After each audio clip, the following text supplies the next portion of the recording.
সুতরাং আল্লাহওয়ালারা আসছেন, আল্লাহর নবী পাঠিয়েছেন আল্লাহওয়ালাদেরকে। ভারতের উত্তরাঞ্চলে খাজা গরিব নওয়াজ, ভারতের পূর্বাঞ্চলে বাবা শাহ জালাল ইয়ামানি, এবং তাদের তিনজনের পর এই দেশে পাঠিয়েছেন বাবা শাহ আমানতকে পাঠিয়েছেন, বাবা আহমদুল্লাহ ভান্ডারীকে পাঠিয়েছেন আমাদের খাজা বাহাউদ্দিন নকশবন্দিকে পাঠিয়েছেন সৈয়দ আহমদ, পাঠিয়েছেন শেখ আহমদ সরহন্দি রহমতুল্লাহ আলাইকে পাঠিয়েছেন।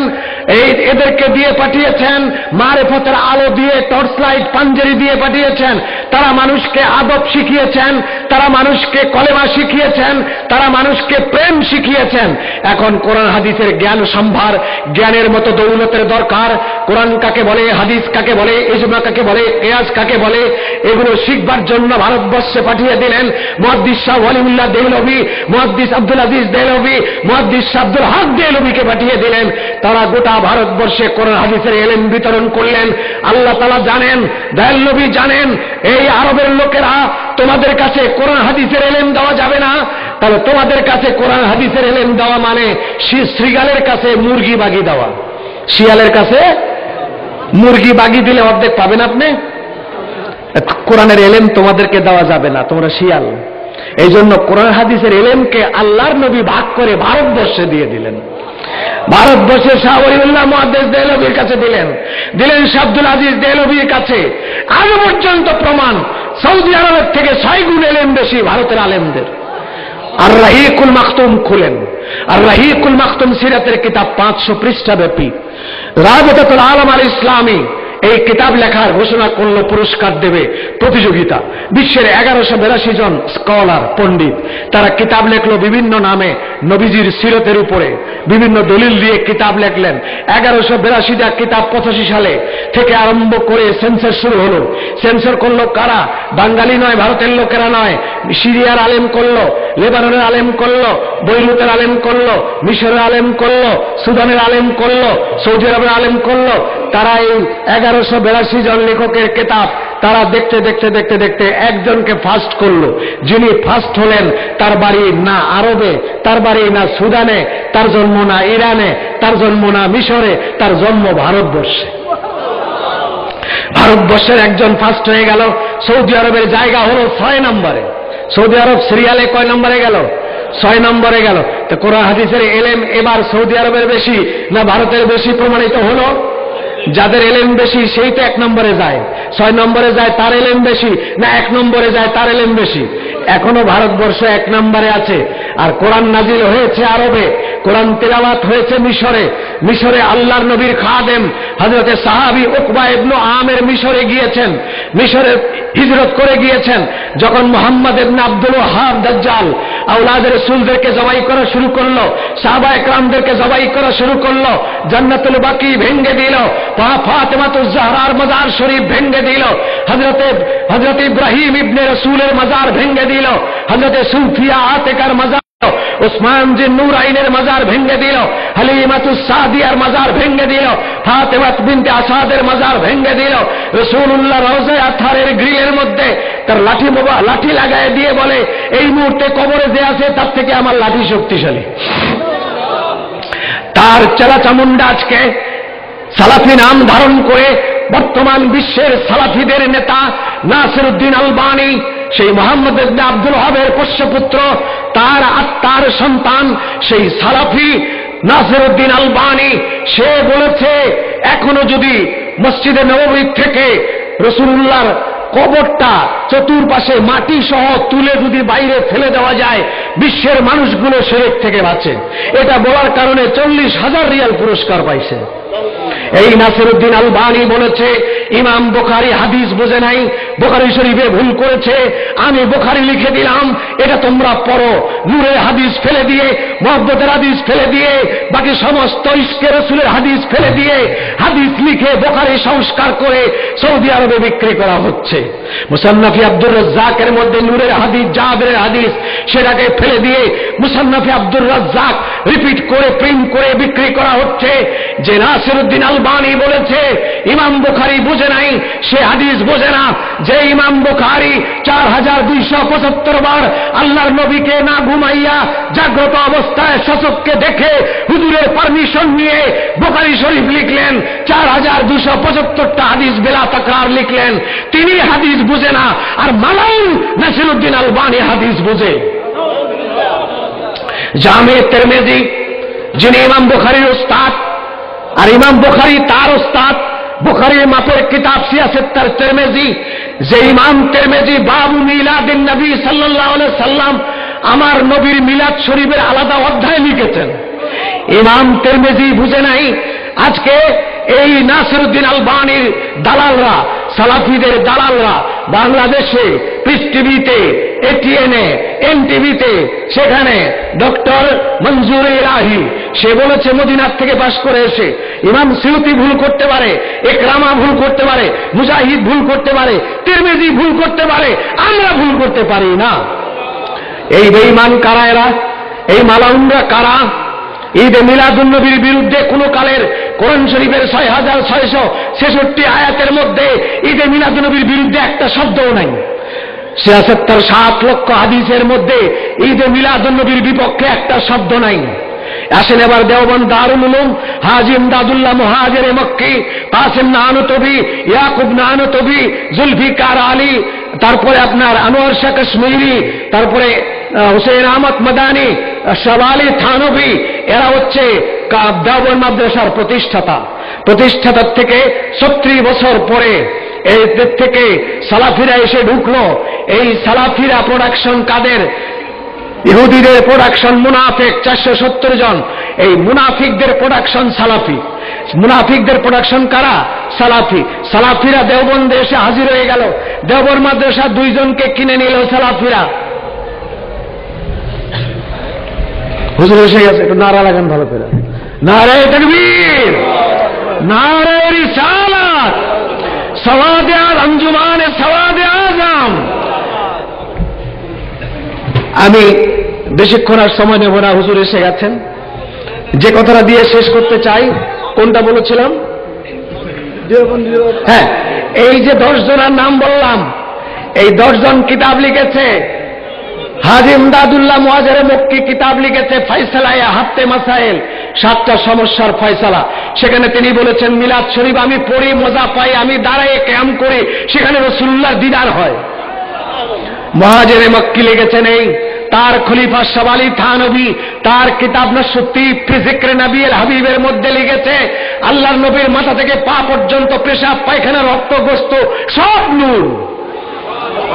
তিনি হাজী ইমদাদুল্লাহ মুহাজিরে মক্কির খলিফা। হুসেন আহমদ মাদানী ইংরেজদের তাড়া খেয়ে সে সৌদি আরব হিজরত করে চলে গেল হাজী ইমদাদুল্লাহ মুহাজিরে মক্কির সাথে। সেখানে মদিনায় গিয়ে তিনি মাদ্রাসা পড়ান।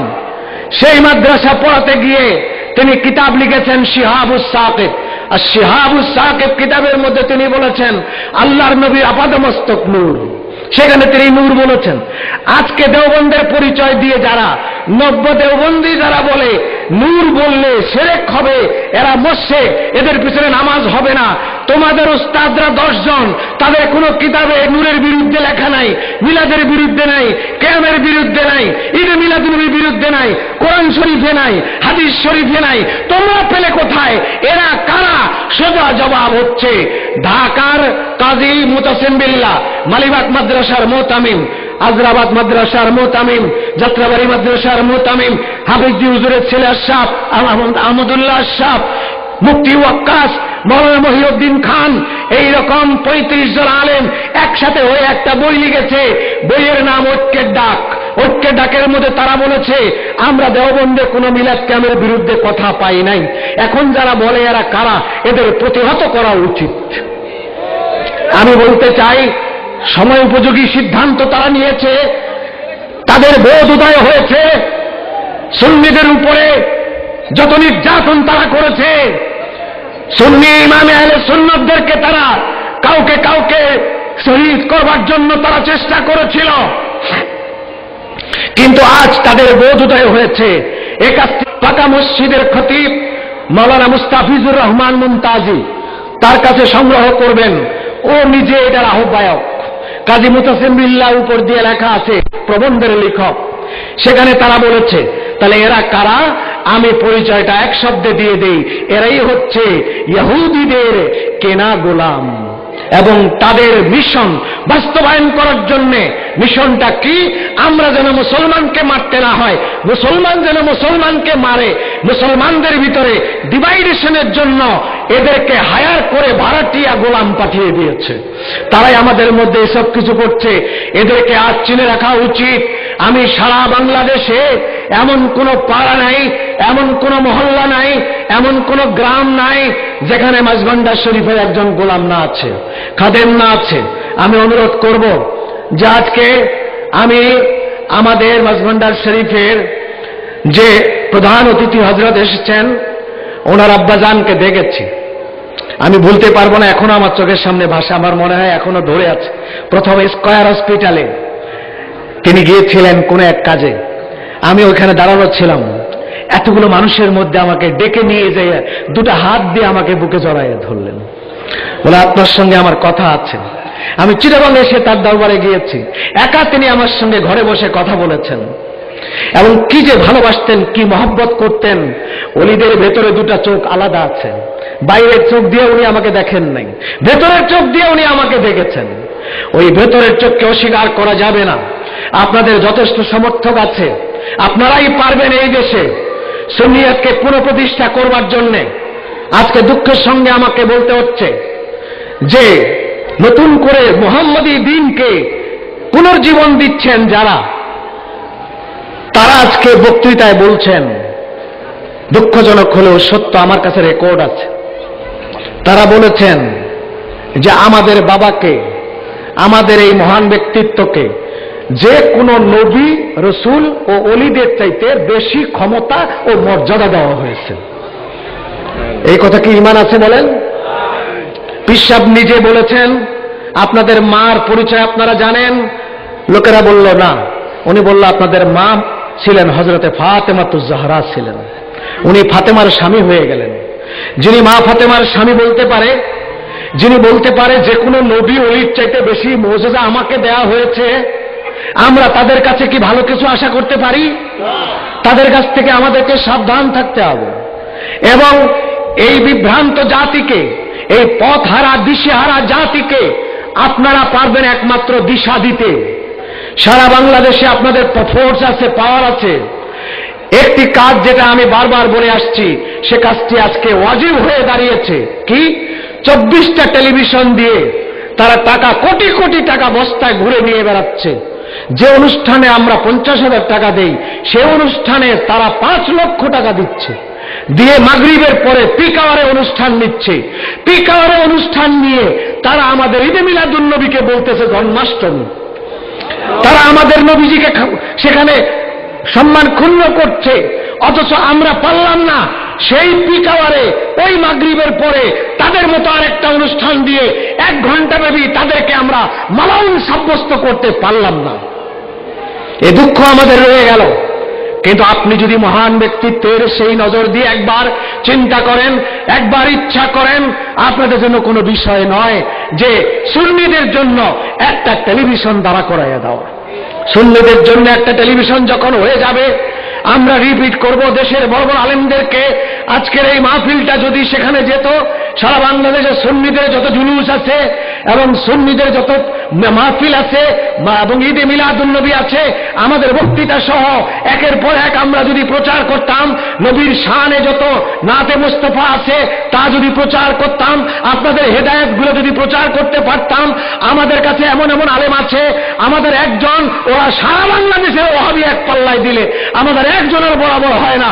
এত বড় আলেম আমাদের আছে, তাদেরকে দিয়ে যদি আমরা এই মাসলার জবাবগুলো আমরা দিতে পারতাম, কিতাবি জবাব, তাহলে বাংলার মানুষ 16 কোটি মানুষ পথ ফিরে পেত, 16 কোটি মানুষ ঈদে মিলাদুন্নবী ফিরে পেত, সিরাতুন্নবীকে ভুলে যেত।